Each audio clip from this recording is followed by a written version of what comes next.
لا حول ولا قوة إلا بالله العلي العظيم. أعوذ بالله من الشيطان اللعين الرجيم. بسم الله الرحمن الرحيم. الحمد لله رب العالمين،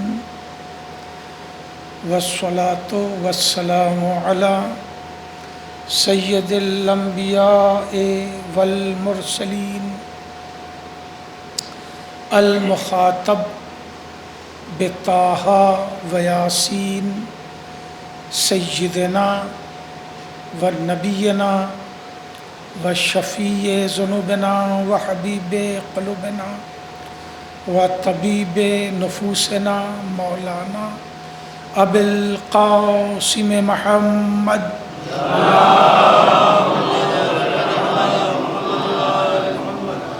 وآلہ الطیبین الطاہرین المعصومین المنتجبین الغر المیامین ولعنۃ اللہ علی اعدائہم وقتلتہم وغاصبی حقوقہم اجمعین من لیلتنا ہذہ الی قیام یوم الدین.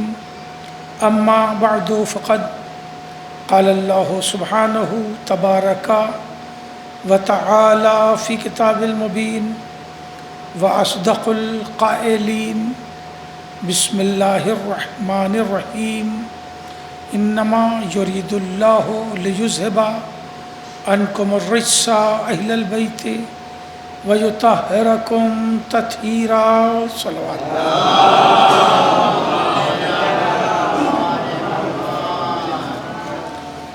ایک بار سورہ حمد اور 3 بار سورہ توحید کی تلاوت فرما کر چند مرحومین ہیں ان کی روح کو ایصال ثواب کر دیں. کاغذ جو ہے وہ مخلوط ہو رہا ہے.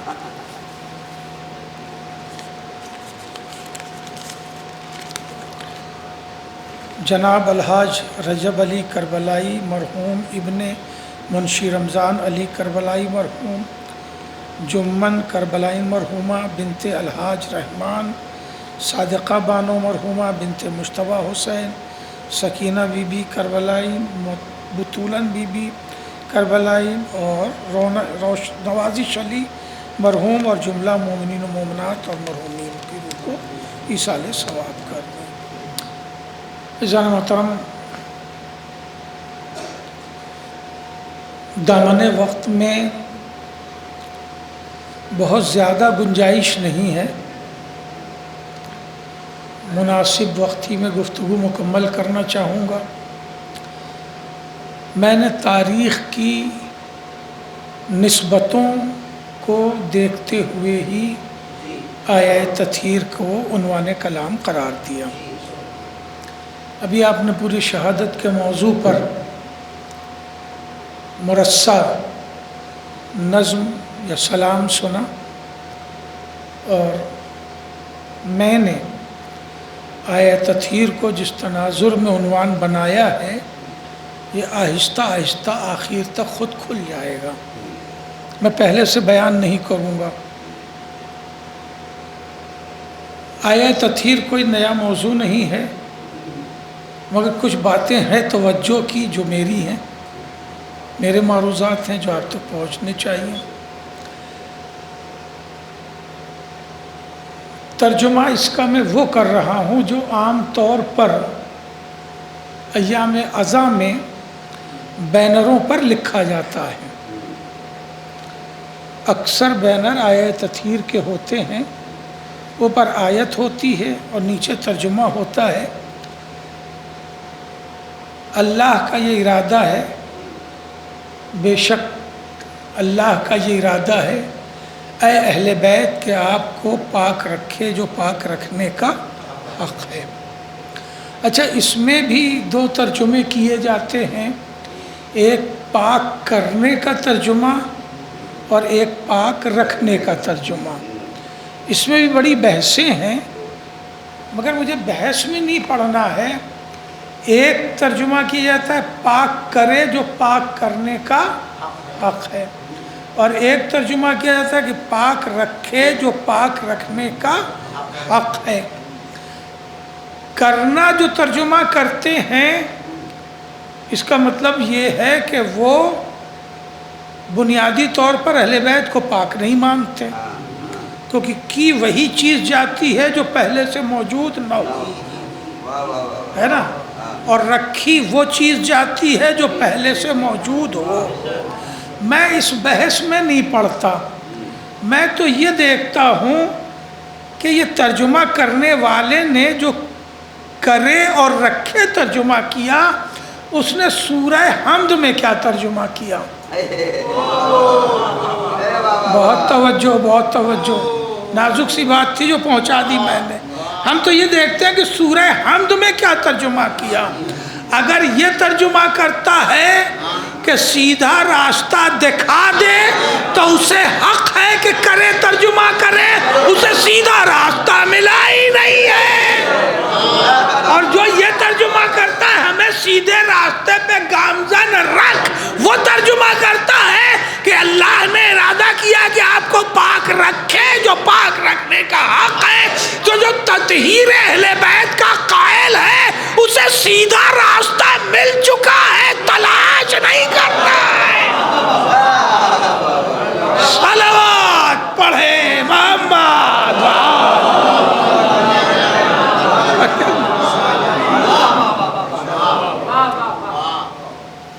اب رہی بات بینروں کے ترجمے کی، تو بینروں پہ سیدھا سا ترجمہ لکھا رہتا ہے کہ اہل بیت اللہ کا ارادہ ہے کہ آپ کو پاک رکھے جو پاک رکھنے کا حق ہے. اس ترجمے میں مفہوم تو ادا ہو جاتا ہے مگر روح آیت مر جاتی ہے. دیکھیے یہ ہے نازک سی بات. ترجمہ تو ہو گیا اہل بیت اللہ کا ارادہ ہے کہ آپ کو پاک رکھے جو پاک رکھنے کا حق ہے، مگر اس میں جو حسن آیت ہے وہ مجروح ہو جاتا ہے، روح آیت ہے وہ مر جاتی ہے. اور عموماً یہی ترجمہ کر دیا جاتا ہے کہ اہل بیت اللہ کا ارادہ ہے کہ پاک رکھے جو پاک رکھنے کا حق ہے. گھبرا تو نہیں رہے ہیں؟ زمین اللہ نے پاک بنائی ہے کہ نجس؟ پاک. پوری زمین ارتھ اللہ نے پاک پیدا کی ہے. اللہ نے یہ اشجار پاک بنائے ہیں کہ نجس؟ پیدائشی طور پر کبھی نہیں سنا ہوگا کہ دیکھو درخت چھونا مت نجس ہو جاؤ گے، سارے درخت پاک بنائے. اللہ نے پانی کو پاک بنایا ہے کہ نہیں؟ پاک بنایا ہے. چاہے سمندر کا پانی ہو، چاہے کنویں کا پانی ہو، تالاب کا پانی ہو. وَأَنزَلْنَا مِنَ السَّمَاءِ مَاءً طَهُورًا، ہے نا، طہور پانی. طہور، طاہر، تطہیر سب کا روٹ ورڈ ایک ہی ہے، بیس ایک ہی ہے، بنیاد ایک ہی ہے، مادہ ایک ہی ہے. تو ہم نے آسمان سے پاک پانی نازل کیا. تو پاک پانی میں اور پاک اہل بیت میں فرق کیا رہ گیا؟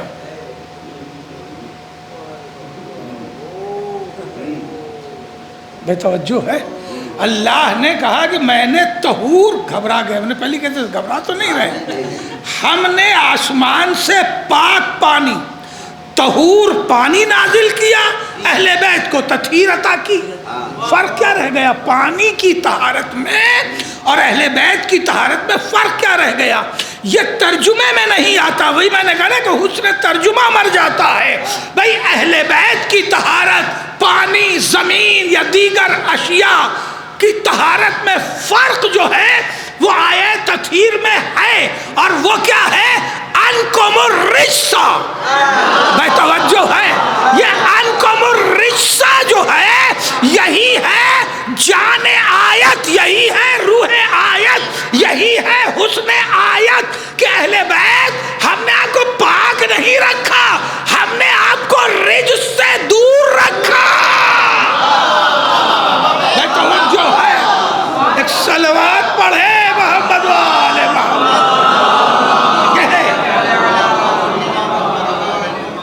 جب بھی ترجمہ کہیں لکھا دیکھیں تو تاکید کریں کہ انکم الرجس کا ترجمہ شامل کرو، کیونکہ یہی حسن آیت ہے کہ ہم نے رجس کو آپ سے دور رکھا اور پاک رکھا جو پاک رکھنے کا حق ہے۔ تو رجس اہل بیت سے دور ہے۔ پانی نجس ہو سکتا ہے، پاک پیدا ہوا تھا، درخت نجس ہو سکتا ہے، پاک پیدا ہوا تھا، زمین نجس ہو سکتی ہے، پاک پیدا ہوئی تھی، اہل بیت تک کوئی نجاست جا ہی نہیں سکتی۔ اور جو ہے جزاک اللہ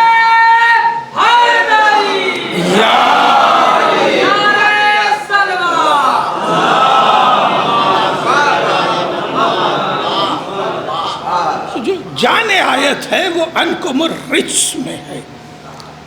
رجس جب کہا جائے تو اس میں نجاست، کثافت، کمی، نقص، عیب سب چیزیں آ جاتی ہیں، ورنہ نجاست تو خود لفظ عربی ہے نا، مگر لفظ نجس اللہ نے استعمال نہیں کیا، رجس استعمال کیا، نجس نہیں استعمال کیا، تو رجس میں تمام چیزیں آ جاتی ہیں۔ اب اس میں بھی یہی تو حسن ہے عربی کا، خدا کی قسم، اس میں بھی انکم الرجس کہنے میں بھی ایک اور حسن پوشیدہ ہے۔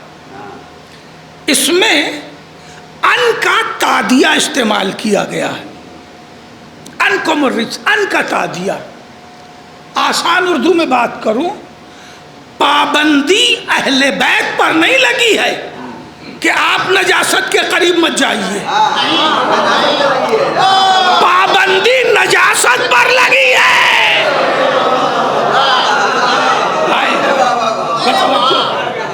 پابندی رجس پر لگی ہے، پابندی رجس پر لگی ہے کہ تجھے اہل بیت کے قریب نہیں جانا ہے۔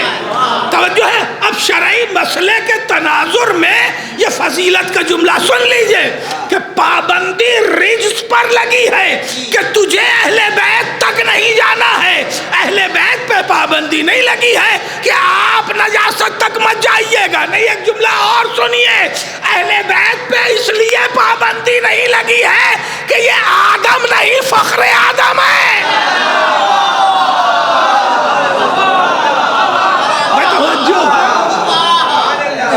صلوات پڑھے محمد،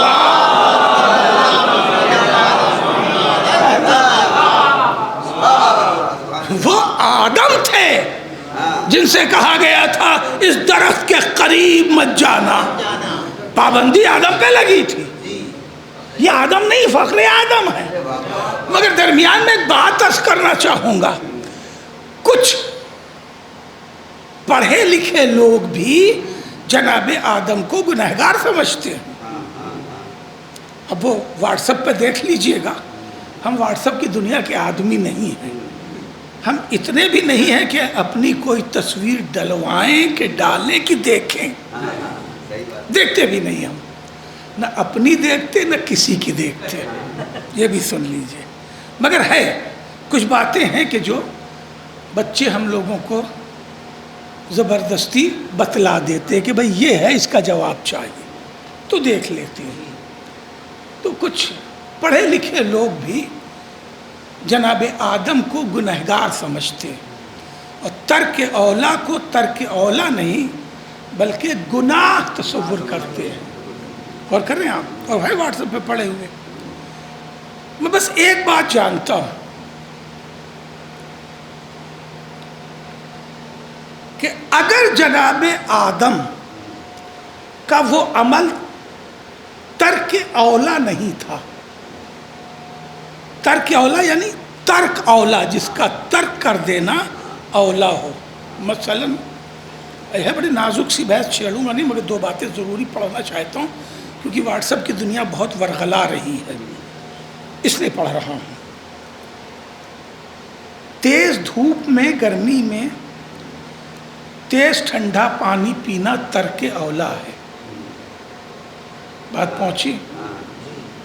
بہت تیز دھوپ سے آئیں اور خوب فریج کا ٹھنڈا ٹھنڈا پانی پینا ترک اولا ہے۔ حرام ہے؟ نہیں، گناہ ہے، یہی تو بتانا چاہتا ہوں کہ بہت ٹھنڈا پانی پینا گناہ نہیں ہے، ترک اولا ہے، پی لوگے تو نزلہ ہو سکتا ہے، حرام نہیں ہے، گناہ نہیں ہے۔ ایک صلوات پڑھے محمد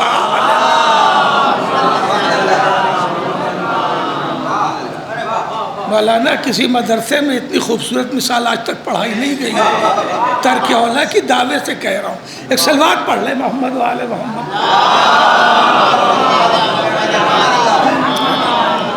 اب وہ بات اپنے بچوں نوجوانوں تک پہنچانا چاہتا ہوں کہ اگر کوئی جناب آدم کو ترک اولا کا قائل نہ سمجھ کے گناہ گار ثابت کرے، مجرم ثابت کرے، تو اس کے سامنے ایک ہی بات رکھنا کہ قانون یہ عمومی ہے، دنیا میں بھی اور ملک میں بھی آپ کے ایک عمومی قانون ہے کہ مجرم کو منصب دیا نہیں جاتا، چھین لیا جاتا ہے۔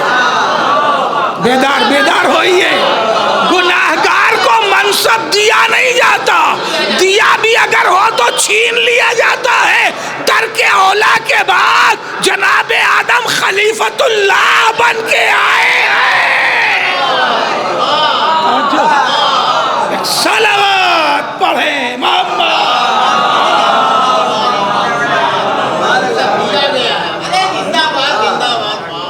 ایک اور صلوات پڑھ لے محمد وآل۔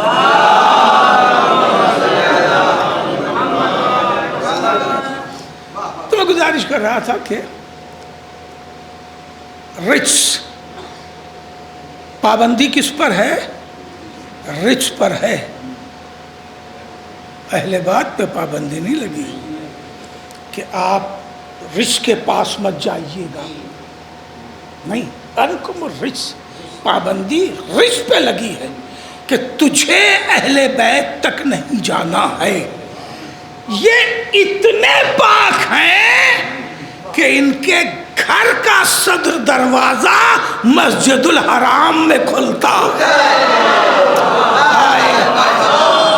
بھائی توجہ ہے، میں نے کہا کہ شرعی مسائل میں فضیلت سن لے، یہ مسئلہ شرعی ہے کہ اگر عام انسان حرم میں ہو، مسجد نبوی بھی حرم ہے اور حرم کعبہ بھی حرم ہے، توجہ ہے، حرم میں ہو تو وہ اگلا قدم اٹھا نہیں سکتا بغیر تیمم کے۔ اب لفظ سب نہیں پڑھوں گا، اگلا قدم جہاں بیٹھا ہے اگر ضرورت پڑ جائے اگلا قدم اٹھا بھی نہیں سکتا بغیر تیمم کے۔ پہلے تیمم کر کے، اس لیے کہ پانی تو آئے گا نہیں، خود پانی تک جا نہیں سکتا، تیمم کرے، اس کے بعد اگلا قدم رکھے، اس گھر کے دروازے سے حسنین اور امامین آتے ہیں اور جاتے ہیں، اس لیے کہ رجس کو ان سے دور رکھا گیا ہے۔ ایک صلوات پڑھ لے محمد و آل محمد۔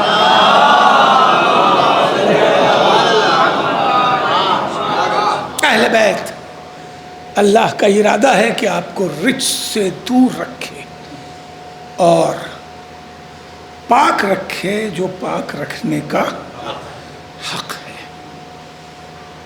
آئے تطہیر کی شان نزول کو ہی حدیث قصہ کہتے ہیں۔ حدیث قصہ کیا ہے؟ آئے تطہیر کی شان نزول ہے۔ ہر آیت کی اپنی ایک شان نزول ہے، مگر سب پڑھی نہیں جاتی، اس لیے لوگ سمجھتے نہیں ہیں۔ کوئی آیت ایسی نہیں ہے کہ جس کی اپنی کوئی ایک شان نزول نہ ہو، وہی شان نزول تفسیر بنتی۔ ان تمام شان نزول میں جو آیے تطہیر کی شان ہے، شان نزول کی، جسے حدیث قصہ کہتے ہیں، اس سے خوبصورت 50,000 حدیثوں میں ایک بھی حدیث نہیں ہے۔ بہت توجہ چاہتا ہوں، یہ تنہا حدیث قصہ، یہ تنہا حدیث ہے، اس کے مقابلے کی کوئی دوسری حدیث نہیں ہے۔ حدیث کسے کہتے ہیں؟ علم حدیث میں حدیث کہتے ہیں کلام معصوم کو، شارٹ کٹ کلام معصوم حدیث ہے۔ اب ایک حدیث سناؤ، قال رسول اللہ صلی اللہ علیہ وسلم انا وعلی من نور واحد، ہو گئی حدیث۔ اس میں بیان کس کا ہے؟ رسول اللہ کا۔ حضرت علی اس میں شامل ہوئے؟ ذکر شامل ہوا، حدیث شامل نہیں ہوئی، کیونکہ حدیث نہ حضرت علی نے کچھ ہاں کہی ہے نہ نہیں کہی ہے، تو یہ حدیث صرف رسول اللہ کی ہے نا۔ آپ کو کچھ حدیثیں مل جائیں گی جس میں مولائے کائنات نے سوال جواب کیا، تو اس میں 2 حدیثیں ہیں، مثلا 2 حدیث۔ رسول نے معصوم عالم سے کہا، جو آپ سنتے ہیں میں اسی کو دلیل بناؤں گا تاکہ کوئی نئی سی بحث نہ لگے اور مجھے زیادہ وقت نہ لگے۔ معصوم عالم سے کہا کہ بیٹا حسین کربلا میں شہید کیا جائے گا۔ معصوم عالم نے کہا بابا میں رہوں گی، کہا بیٹی تم نہیں رہو گی۔ آپ رہیں گے؟ کہا آپ بھی نہیں رہیں گے۔ تو اب اس میں 2 حدیثیں شامل ہو گئیں، ایک معصوم عالم کی حدیث اور ایک رسول اللہ کی حدیث، ہے نا؟ بات واضح ہو گئی۔ اب آپ 50,000 حدیثیں ہیں حدیث کی دنیا میں، اب جیسے 14-15 ہزار تہذیب میں ہے، 15-16 ہزار استفسار میں ہے، اس طرح سے کم و بیش صحیحوں کی سب کی ملا لے 50,000 حدیثوں میں اصلی نقلی سب ملا کے بھی کوئی حدیث قصہ کی شان کی نہیں ہے، اس لیے کہ یہ وہ تنہا حدیث ہے جس میں 5 معصوموں کی حدیثیں شامل ہیں۔ بھائی توجہ ہے، یہ کیوں برکت ہے اتنا پڑھنے میں؟ شب جمعہ ہے، پڑھی گئی ہوگی حدیث کے ساتھ نا، اس لیے میں کیوں اتنی برکت ہے؟ حدیث تو رسول کی سب حدیث ہے، یہ حدیث کے ساتھ میں پابندی یا تاکید کیوں ہے؟ اس لیے کہ تنہا حدیث ہے جس میں حدیث زہرا بھی ہے، حدیث حسن بھی ہے، حدیث حسین بھی ہے، حدیث مولائے کائنات بھی ہے، حدیث رسول بھی ہے، یہی نہیں پھر حدیث قدسی بھی ہے اور حدیث جبرائیل بھی ہے۔ متوجہ ہے؟ ایک صلوات پڑھے محمد وآلہ۔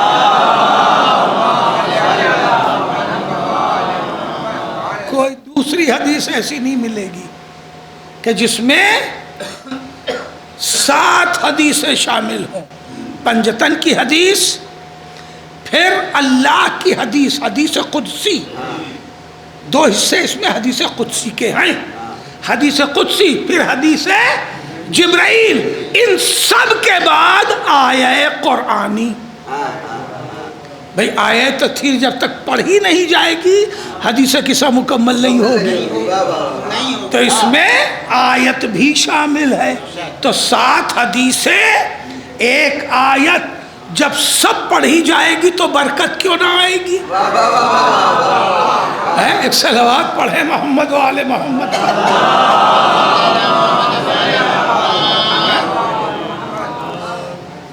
تھک گئے شاید آپ لوگ، نہیں درود سے ایسا اندازہ ہو رہا ہے۔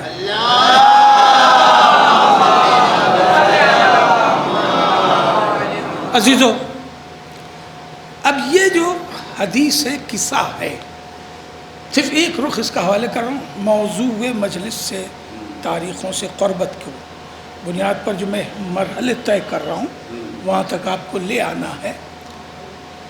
اللہ نے جب پنجتن جمع ہو گئے تو فرمایا یا ملائکتی و سکانہ سماواتی عزتی و جلالی، یہ حدیث قدسی ہے۔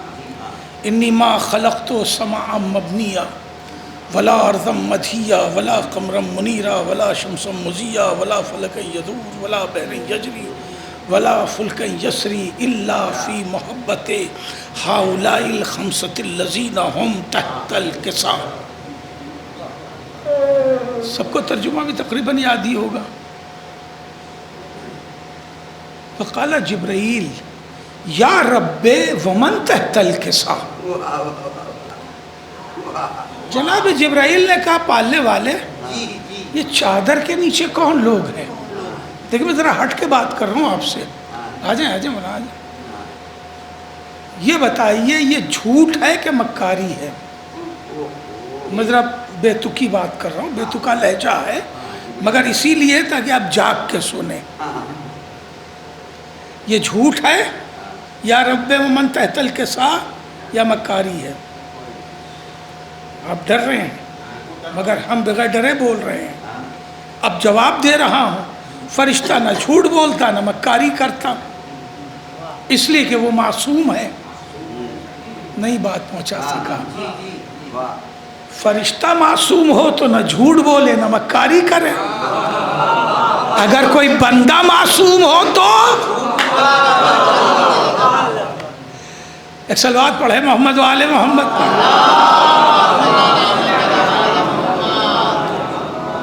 تو جھوٹ مکاری نہیں ہے. پھر کیوں کہا یا رب ومن تحت الکسا؟ کیا اس سے پہلے پنجتن کو دیکھا نہیں تھا؟ آیہ تطہیر کا نزول ہے 9 ہجری میں. قرآن تقریباً مکمل ہو چکا ہے. 6000 آیتیں 6000 بار لا چکے ہیں. ابھی تک نہ رسول کو پہچانا نہ زہرا کو پہچانا، جھولا جھلا چکے ہیں. حسنین پاؤں چلنے لگے جھولا جھولتے جھولتے، ابھی تک پہچانا نہیں. چکی زہرا کی چلا چکے ہیں، ابھی تک پہچانا نہیں. علی کے لیے ذوالفقار لا چکے ہیں، ابھی تک پہچانا نہیں. اب بتائیے کیوں پوچھا یا رب ومن تحت الکسا؟ پالنے والے چادر کے نیچے کون لوگ ہیں؟ ایک بات کہی جاتی ہے کہ کبھی کبھی سوال کیا جاتا ہے دوسروں کو پہچانوانے کے لیے بھی،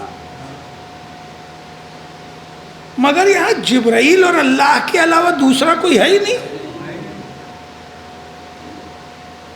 ہے نا؟ کبھی کبھی دوسروں کو پہچانوانے کے لیے بھی سوال کیا جاتا ہے تاکہ جواب آئے تو معرفت ہو جائے، مگر یہاں اللہ کے اور جبرائیل کے علاوہ تو کوئی ہے نہیں. پھر کیوں پوچھا یا رب ومن تحت الکسا؟ خدا کی قسم یہ منظر میری بھی سمجھ میں نہ آتا، اور میں نے چھیڑ دیا ہے تو آپ بھی الجھ گئے ہیں، ہے نا؟ کچھ الجھے آپ بھی ہیں، اور میری بھی سمجھ میں نہ آتا اگر امام حسین نے چادر میں آنے کی اجازت نہ مانگی ہوتی. بیداری سے دیکھیے ایک جنرل کلچر کا حصہ ہے کہ آدمی گھر میں بے تکلف ہوتا ہے اور باہر پرتکلف ہوتا ہے نا؟ میں اپنے بچے کو جب باہر لے کے نکلتا ہوں تو انگلی پکڑا کے نکلتا ہوں. میں شیروانی پہنے رہتا ہوں تو گودی نہیں لیتا. میں اپنی بات کر رہا ہوں. آپ نے کسی ڈاکٹر کو دیکھا ہے کہ کوٹ پہن کے بچے کو گودی لیے ہو؟ کسی وکیل کو دیکھا ہے کہ بینڈ باندھ کے اپنے بچے کو گودی لیے ہو؟ نہیں. مگر وہی جب گھر میں آتا ہے تو چاہے مولوی ہو، چاہے وکیل ہو، کہ ڈاکٹر ہو، کہ گھر کا بزرگ ہو، کہ خاندان کا مہذب انسان ہو، بچے کے ساتھ کھیلتا ہے، گودی میں لیتا ہے، کندھے پہ چڑھاتا ہے، اپنا آدھا گلاس پانی پلاتا ہے، اس کا آدھا گلاس پانی پی لیتا ہے. ہوتا ہے کہ نہیں ہوتا ہے؟ تو گھر کے باہر آدمی ہوتا ہے بے تکلف نہیں پرتکلف، اور گھر کے اندر ہوتا ہے بے تکلف. توجہ ہے؟ مگر حسین کے ساتھ معاملہ دوسرا نظر آیا. مسجد میں پبلک پلیٹ فارم پر حسین داڑھی سے بھی کھیل رہے ہیں، زلفوں سے بھی کھیل رہے ہیں، گود میں بھی چلے آ رہے ہیں، یہاں تک کہ نماز میں پشت پر آ جا رہے ہیں. یہ باہر ہے، یہ باہر ہے، پبلک پلیٹ فارم ہے، اصحاب کا مجمع ہے، غور کریں، عید کے لیے جا رہے ہیں، پورا مدینہ ساتھ تھا نبی کے، پورا مدینہ، توجہ ہے، وہ بڑی عجیب نماز تھی، پورا مدینہ ساتھ تھا نبی کے، اور کہا ہمیں کیوں چاہیے، ہمیں اونٹ چاہیے، ہمارا ناقہ کہاں ہے؟ کہا آؤ کاندھے پہ آ جاؤ، کاندھے پہ آ گئے، کہا زلف چاہیے کیونکہ مہار کہاں ہے؟ نبی نے زلف دے دی۔ یہ پبلک پلیٹ فارم ہے، اور نبی کوئی عام آدمی نہیں، فخر المرسلین ہے، ایک فخر المرسلین پبلک پلیٹ فارم پر جہاں کلچر اور تہذیب دینی ہے، وہاں حسین جو ہے اتنا بے تکلف، اور جب گھر کے اندر چادر کے پاس آ رہے ہیں تو کہہ رہے اتاذن لی، نانا جان اجازت ہے کہ میں چادر میں آ جاؤں؟ میں نے تو دیکھا ہے جاڑا ہو گرمی ہو، بچے نانا نانی دادا دادی کے ساتھ بغیر کچھ کہے چادر میں گھس کے سو جاتے ہیں۔ بھائی ایسے مت سنیے جیسے آپ کے ایسا کچھ نہیں ہوتا۔ صلوات پڑھ لیں محمد و آل محمد، ہے نا؟ اب آپ بتائیے، یا میں پوچھوں آقا یہ کیا مسئلہ ہے؟ باہر اتنا بے تکلف، اب جملہ سنبھال لیجئے گا، اور جبریل نمکاری کر رہے ہیں نا، جھوٹ بول رہے ہیں، پہچان نہیں پائے، اس کی دلیل دے رہا ہوں۔ باہر اتنا بے تکلف، گھر میں اتنا پر تکلف کہ آ رہے ہیں تو کہہ رہے ہیں تاذن لی ان اکونا معکما، میرے نانا اجازت ہے کہ میں بھی آپ دونوں کے ساتھ آ جاؤں۔ کہا میرے لال اجازت ہے؟ یہ اجازت کیوں مانگی جا رہی ہے؟ حسین آواز دیں گے، اجازت اس بات کی ہے، اس بات کی ہے کہ نانا اللہ نے جس نور کو صلب عبد المطلب کے بعد الگ الگ کر دیا تھا، اجازت ہے کہ ایک ہو جائے۔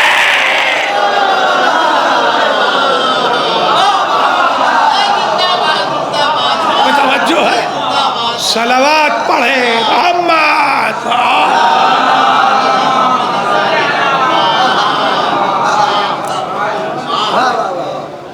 اجازت ہے کہ یہ نور ایک ہو جائے، اس لیے کہ الگ الگ اللہ نے کیا ہے۔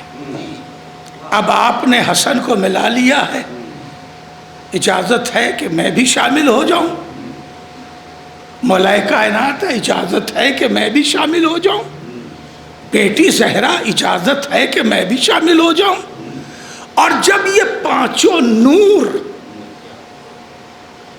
مثال توحید ہو گئے، مثال توحید ہو گئے، تو اب اللہ کہہ رہا ہے، کیونکہ اللہ جان رہا ہے یہ پانچ انوار ہیں، کہم تحت الکسا، جبریل نے تڑپ کے پوچھا یا رب ومن تحت الکسا، اس لیے کہ جب سے جبریل پیدا ہوئے ہیں انہیں ہمیشہ الگ الگ دیکھا ہے، ایک میں نہیں دیکھا۔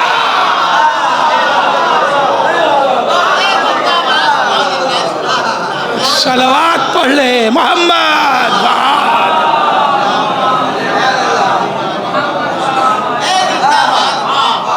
یا رب ومن تحت الکسا، فقال اللہ تعالی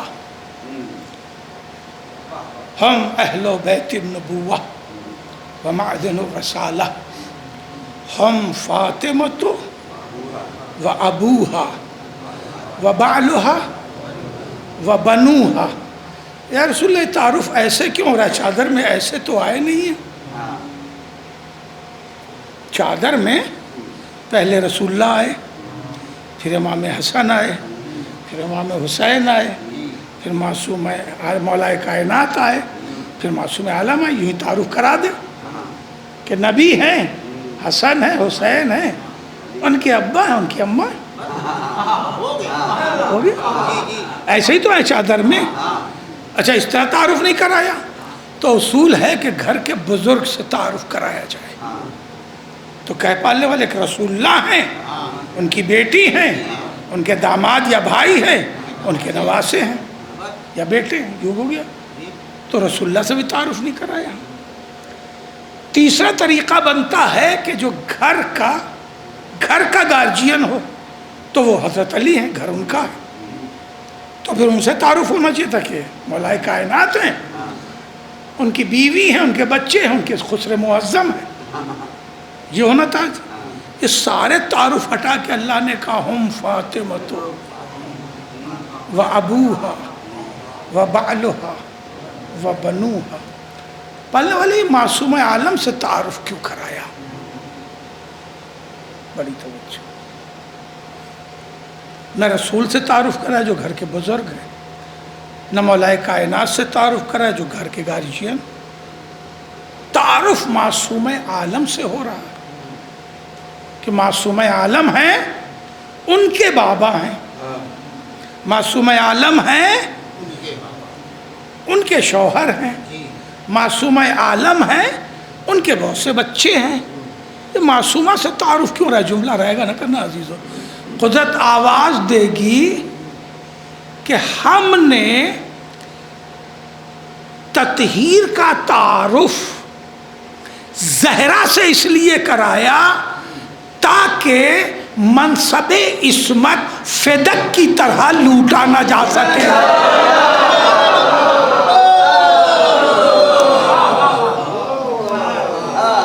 اگر میں یہ کہتا کہ رسول ہے اور ان کی بیٹی تو 4 ہی نہیں جانے کتنی بیٹیاں بنا دی جاتی اور سب معصومہ بن جاتی، اس لیے رسول سے تعارف نہیں کرایا، مولائے کائنات سے بھی تعارف نہیں کرایا، ورنہ علی جتنی شادیاں کرتے ہر بیوی کہتی کہ ہم بیوی ہو گئے تو معصوم ہو گئے۔ اس لیے علی سے بھی تعارف نہیں کرایا، حسنین سے بھی تعارف اس لیے نہیں کرایا کہ حسنین جسے ماں کہتے سب معصومہ ہونے کا دعویٰ کر دیتے۔ غور کریں آپ، ماما نے حسنین نے جناب فضہ کو بھی اماں کہا، تو اگر یہ تعارف ہوتا ہے کہ حسنین ہے ان کی ماں ہے تو فضہ کے قبیلے والے کہتے ہیں کہ فضہ بھی معصومہ ہے۔ فضہ کہتی کہ نہ کہتی؟ عصمت و طہارت کے اس منصب کو اللہ کو بچانا تھا، اس لیے تعارف زہرا سے کرایا کہ زہرا ہے ان کے بابا ہیں، رسول کے علاوہ زہرا کا کوئی باپ نہیں ہے، مولائے کائنات کے علاوہ کوئی شوہر نہیں ہے، حسنین کے علاوہ کوئی بچے نہیں ہیں۔ صلوات پڑھیں محمد۔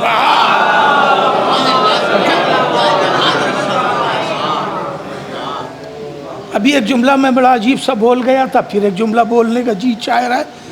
اللہ نے کو عربی آتی ہے کہ نہیں؟ اللہ کو عربی آتی ہے کہ نہیں؟ تب آپ کہیں گے وہ تو خالق زبان و بیان ہے، خالق لسان ہے، اسی کو عربی نہ آئے جس نے یہ چیلنج کیا ہو اِنَّا جَعَلْنَاهُ قُرْآنًا عَرَبِيًّا لَعَلَّكُمْ تَعْقِلُونَ، ہم نے قرآن کو عربی زبان میں اسی لیے نازل کیا تاکہ تمہیں کچھ بدھی آ جائے، کچھ شعور آ جائے، کچھ شعور آ جائے۔ تو اسے جو خالق زبان ہو، جس نے قرآن کو عربی میں نازل کیا، کسی زبان میں نازل کر سکتا تھا، تو اللہ کو نہیں معلوم کہ عربی میں 2 پہ جمع نہیں ہوتی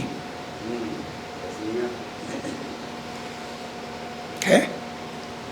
عربی اور سنسکرت یہی 2 وہ قدیمی زبان ہے جس میں 2 پر جمع کا اطلاق نہیں ہوتا۔ ہاں 2 وچن یہاں ہے اور وہاں تثنیہ ہے، جمع کا اطلاق ہوتا ہے 2 کے بعد۔ تو عربی میں تو اللہ کو آتی ہے عربی، تو عرب تو جانتا ہی کہ تثنیہ بھی ہوتا ہے۔ تو جب اللہ کو معلوم ہے کہ تثنیہ ہوتا ہے، دیکھیں میں نے ساری محنت یہی تک آنے کے لیے کی ہے، اور آپ شاید خوش ہوں کہ میں نے اس موضوع کو کس طرح نبھایا ہے کہ جمع 3 سے شروع ہوتی ہے اور چادر میں بچے 2 ہیں، اللہ کہہ رہا ہے بہت سے بچے، تو غلط ہو گیا نا؟ بچے دو ہیں، امامان حسنین ہیں، امام حسن امام حسین، تو ہونا چاہیے فاطمہ تو ابوہا و بالوہا و بناہا، اور زہرا کے دو بچے، اور اللہ کہہ رہا ہے بنوہا، زہرا کے بہت سے بچے۔ یا اللہ یہ بنوہا کیوں کہہ رہا ہے؟ کہ اس لیے کہہ رہا ہوں کہ تمہاری نگاہ حسنین تک ہے، میری نگاہ امام زمانہ تک ہے۔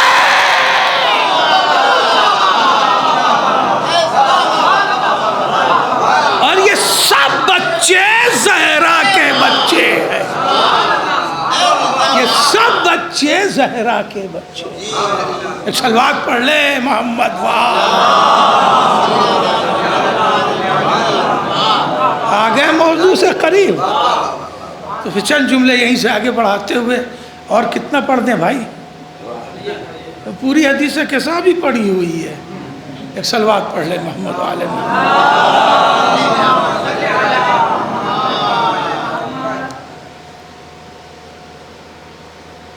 دو بچے منظر میں ہیں، مگر پس منظر میں سارے بچے ہیں، اور عصمت اور طہارت اللہ نے زہرا ہی کی اولاد کو دی ہے، اولاد زہرا ہی کو دی۔ اسی لیے کہنے لگے یہ دلیل تو آپ نے حدیث قدسی کی دی ہے، آیت میں ایسا کچھ نظر نہیں آتا، کیونکہ کچھ لوگوں کو حدیث قدسی بھی ہضم نہیں ہوتی۔ میں نے کہا نہیں، آیت میں بھی نظر آتا ہے، جو آیت تطہیر سے ملا ہی جلا واقعہ ہے، اور وہ ہے کہ جب رسول نے حکم پروردگار سے کہا تھا ابنانا و ابناکم، تم اپنے بچوں کو لاؤ، ہم اپنے بچوں کو لاتے ہیں، ہم اپنے بچوں کو لاتے ہیں، تم اپنے بچوں کو لاؤ۔ یہاں بھی جمع بلائے گئے ہیں، تثنیہ نہیں بلائے گئے ہیں،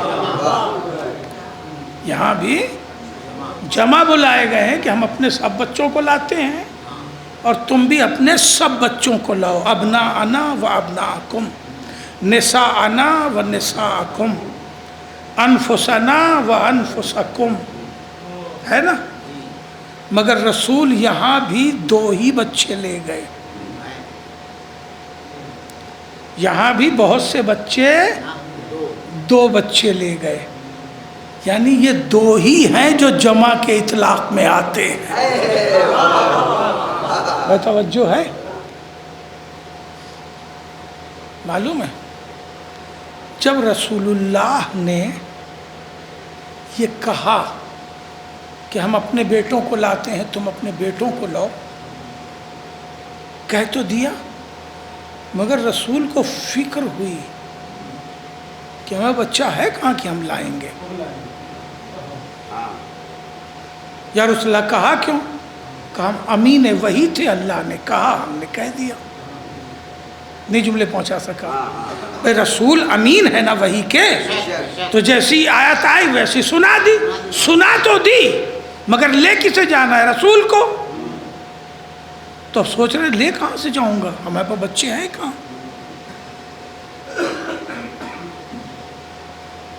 یہی فکر تھی جس نے رسول کو ذوف دے دیا، کیونکہ فکر سے زیادہ ذوف، وقت نہیں ہے کہ میں کسی مثال میں جاؤں، فکر سے زیادہ کمزوری، ڈاکٹر صاحب آپ ہی مدد کیجئے، جب 2-3 بار دکھلا دیتا ہے ڈاکٹر کو، مریض کہتا ہے ڈاکٹر کمزوری نہیں جاتی، تو ڈاکٹر کہتے ہیں کہ اس کے سوچتے بہت زیادہ، ٹینشن لیتے ہیں، کہتا ہے نا، تو کیا اسے علم غیب ہے؟ اسے علم غیب نہیں ہے، اسے تجربہ یا مشاہدہ ہے کہ زیادہ سوچنے سے کمزوری آتی ہے۔ رسول کو یہی فکر تھی کہ ہم بچے لے کہاں سے جائیں گے، اور اسی فکر میں آ کے کہا تھا ایتینی بالکسائل یمانی وغتینی بہ، بیٹی مجھے اپنی چادر اڑھا دو، مجھے بڑی کمزوری محسوس ہو رہی ہے۔ اور جیسے ہی چادر اوڑھ لی، اللہ نے کہا حسن جاؤ، ہمیں بچے رسول کو فراہم کرنے ہیں، حسین جاؤ ہمیں بچے فراہم کرنے ہیں، علی جاؤ ہمیں نسل فراہم کرنا ہے، زہرا جاؤ ہمیں نساء فراہم کرنی ہے۔ اور جب یہ جمع ہو گئے تو ذوف ختم ہو گیا، اٹھ کے بیٹھے، کہنے لگے اللہم ہؤلاء اہل بیتی، صلوات پڑھیں محمد۔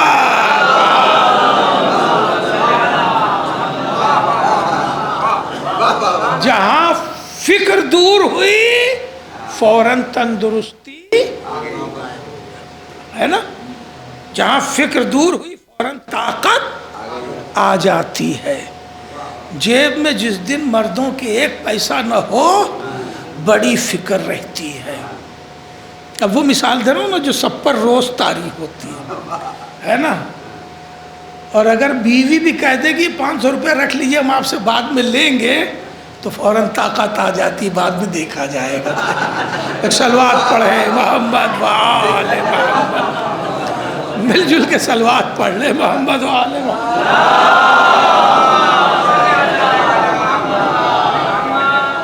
عزیزو، رسول کی فکر دور ہوئی اہل بیت کی وجہ سے، مگر بچے یہاں بھی وہی دو ہیں جو کسا والے ہیں، جبکہ یہاں بھی مطالبہ جمع میں ہے اور وہاں بھی تعارف جمع میں ہے، کیونکہ پروردگار کی نگاہ امام زمانہ تک ہے، پروردگار کی نگاہ زہرا کے تمام بچوں تک ہے۔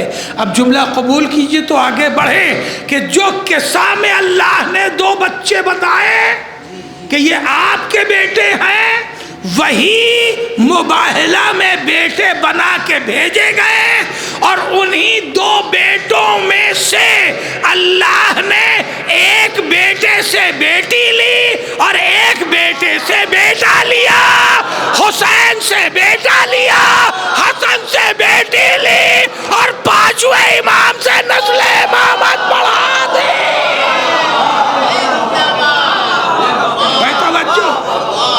صلوات پڑھے محمد۔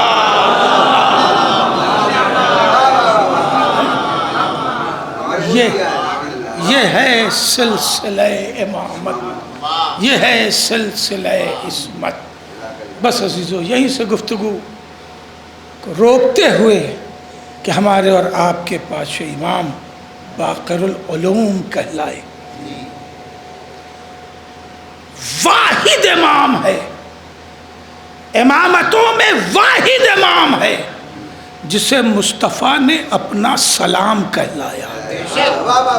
آپ غور کریں، مولا کائنات کو سلام نہیں کہلایا، حسنین کو سلام نہیں کہلایا، سید سجاد کو سلام نہیں کہلایا۔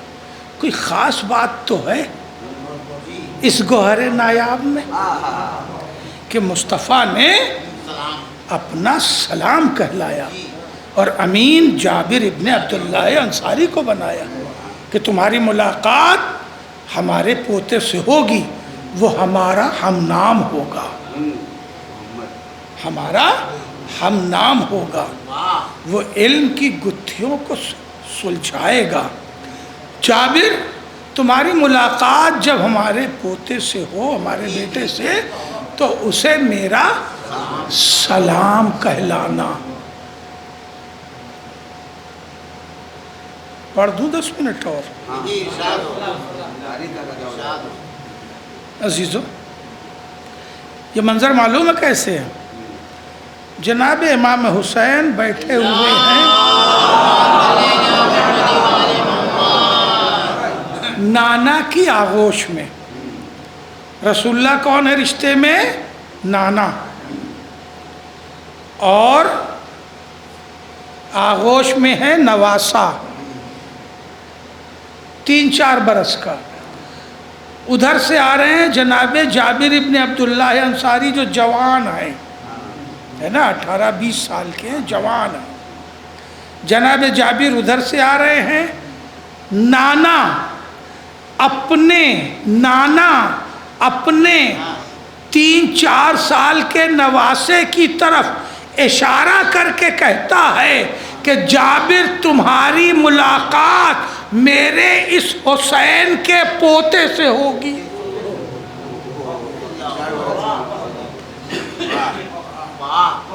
منظر محسوس کیا؟ دادا کتنی عمر کے ہیں؟ 3-4 سال کے ہیں، اور دادا کے نانا کہہ رہے ہیں کہ جابر تمہاری ملاقات میرے نواسے حسین کے پوتے سے ہوگی، اسے میرا سلام کہہ دینا. توجہ ہے؟ کیا گارنٹی ہے کہ حسین جوان ہوں، زندہ بھی رہیں؟ کیا گارنٹی ہے کہ زندہ بھی رہیں تو شادی بھی ہو، شادی بھی ہو تو اولاد بھی ہو، اولاد ہو تو بیٹا ہی ہو، بیٹا بھی ہو تو جوان ہو، اس کی بھی شادی ہو، اس کو بھی بیٹا ہو؟ کوئی ہے گارنٹی؟ نہیں ہے. مگر رسول گارنٹی لے رہا ہے. اب بھی سمجھ میں نہیں آتا علم غیب کسے کہتے ہیں؟ کیا سمجھا؟ کہتے ہو رسول کو علم غیب نہیں ہوتا، رسول کو علم غیب نہیں ہوتا، اور رسول ایک جملے میں بتا رہا ہے کہ میرے نواسے کا بیٹا بھی ہوگا، پوتا بھی ہوگا. جناب جابر نوجوان ہے، چھٹ سے لپک کے قبول کر لیا. جی سرکار ہمیں ٹھہرو، یہ دادا کے پوتے کی بات ہو رہی، دادا خود ہی ابھی 3-4 سال کے، تم زندہ بھی رہو گے، زندہ بھی رہو گے. جابر کہیں گے بے وقوف، میں لپک کے یہ امانت لے ہی اس لیے رہا ہوں کہ اسی میں میری زندگی کی ضمانت ہے.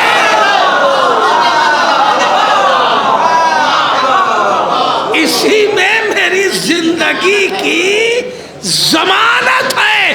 جب تک پیغام پہنچے گا نہیں، ملک الموت کو میرا انتظار کرنا پڑے گا. چلو ٹھیک ہے، آخری جملہ لے لیجئے. چلو ٹھیک ہے، تم زندہ رہو گے، 90-100 سال تک پہنچا دو گے پیغام. یہ بتاؤ 60, 65, 70 کے بعد تو آدمی کو یہی نہیں یاد رہتا کہ چشمہ کہاں رکھا ہے، لگا کے ڈھونڈتا ہے.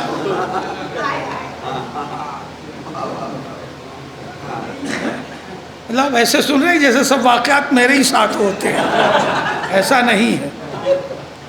چشمہ لگا کے بھی آدمی چشمہ ڈھونڈتا ہے، ہاتھ میں ٹارچ لے کے بھی ٹارچ ڈھونڈتا ہے کہ میں ٹارچ ہم نے کہاں رکھ دیا. ارے بھائی ہاتھ میں ہی تو دیے. یہ 60-70 کے بعد تو ہوتا ہے.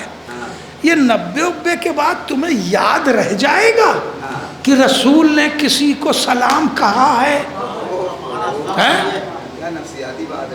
یاد رہے گا.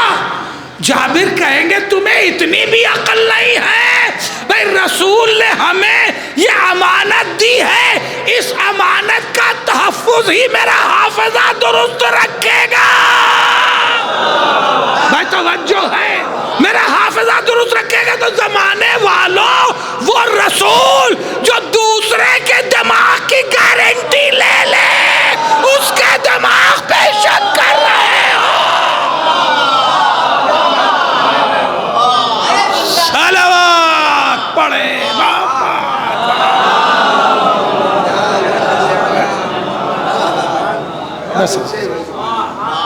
عزیزو. باقر العلوم جنہوں نے بنیاد رکھی فقہ جعفری کی، پلیٹ فارم مرتب کیا 5 امام نے، 6 امام نے اس کی تجدید کر دی. اسی لیے آپ کی فقہ جعفری کہلاتی ہے. بڑی خدمات ہیں دنیا میں. سکوں کا چلن اور اس کا قانون ہمارے اور آپ کے پانچویں امام نے مرتب کیا، اور اسی قانون پر آج تک سکے ڈھل رہے ہیں اور کر رہے ہیں. بے شمار علوم کی گتھیاں سلجھائیں، بہت ساری حدیث آپ سے مروی، مگر یہ سب کرنے والا امام اپنے اندر غم کتنا سمیٹے تھا، کبھی اس کا اندازہ کیا آپ نے؟ اپنے اندر یہ امام غم کتنا سمیٹے تھا. کربلا کا واحد بچہ ہے جو مدینے لوٹ کے آیا ہے. ہمارے اور آپ کے پانچویں امام کی عمر بھی جناب سکینہ کے برابر تھی. یہ پھوپھی اور بھتیجے دونوں ہم عمر تھے.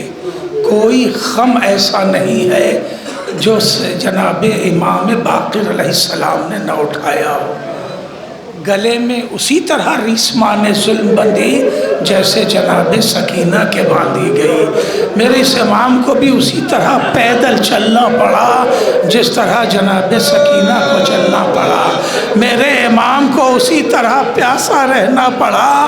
عزادارو روایت کہتی ہے کہ امام سجاد کے پیروں کی زنجیریں دھوپ سے اتنی گرم ہو جاتی تھی، جس نے 50 ڈگری کی کربلا اور کوفے کی دھوپ دیکھی ہو اسے اندازہ ہو جائے گا کہ یہ لوہا اتنا گرم ہو جاتا تھا کہ جلد جل کے پھٹنے لگتی تھی.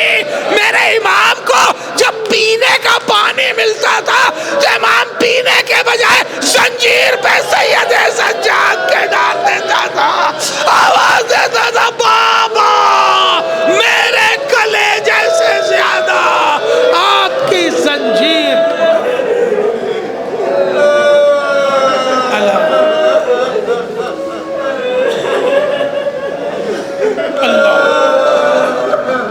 اللہ آپ کو کسی غم میں نہ رلائے سوائے غم امام مظلوم. عزادارو جتنے مصائب سید سجاد نے دیکھے ہر غم کا گواہ امام ہے.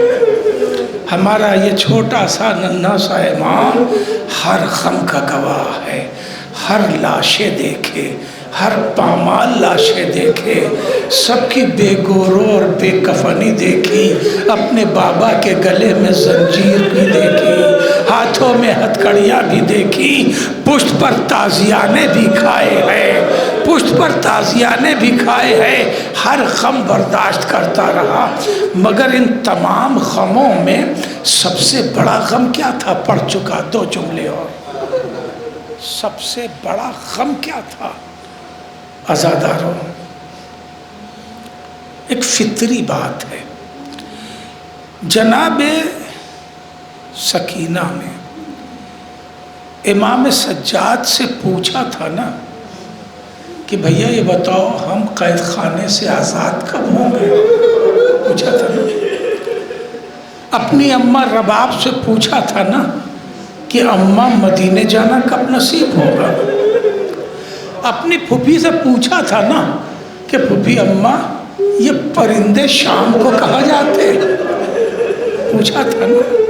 عزادارو جو بچی اپنے امام بھیا سے پوچھتی ہو، جو بچی اپنی پھوپھی اماں سے سوال کرتی ہو، جو بچی اپنی اماں سے سوال کرتی ہو، کیا اس نے اپنے ہم عمر امام بھتیجے سے نہ پوچھا ہوگا باقر مجھے بھیا نہیں بتاتے، باقر مجھے پھوپھی نہیں بتاتی، باقر مجھے اماں نہیں بتاتی، باقر تم تو جانتے ہو نا، تم تو امام ہو، یہ بتاؤ ہمیں آزادی کب میسر ہوگی؟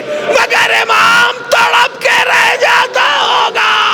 کیسے بتائے پھوپھی تمہیں مدینہ نصیب نہ ہوگا، پھوپھی ہم تمہیں دیار غیر میں دفن کر کے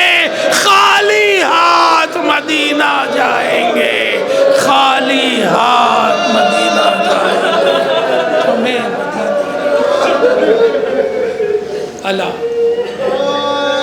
لعنت اللہ علی القوم الظالمین وسيعلم الذين ظلموا أي منقلب وإنا لله پالنے والے تجھے محمد و آل محمد علیہ السلام کا واسطہ اس مجلس عزا کو قبول فرما. پالنے والے تجھے محمد و آل محمد علیہ السلام کا واسطہ جملہ مومنین و مومنات جہاں جہاں بھی ہیں ان کے جان مال عزت و آبرو کی حفاظت فرما. تمام مومنین و مومنات کی حاجات دنیاوی اور اخروی کو پورا فرما. ہم سب کو توفیقات نیک عنایت فرما. پالنے امام زمانہ کے ظہور میں تعجیل فرما. ہم سب کو امام کے معین و مددگار میں شمار فرما.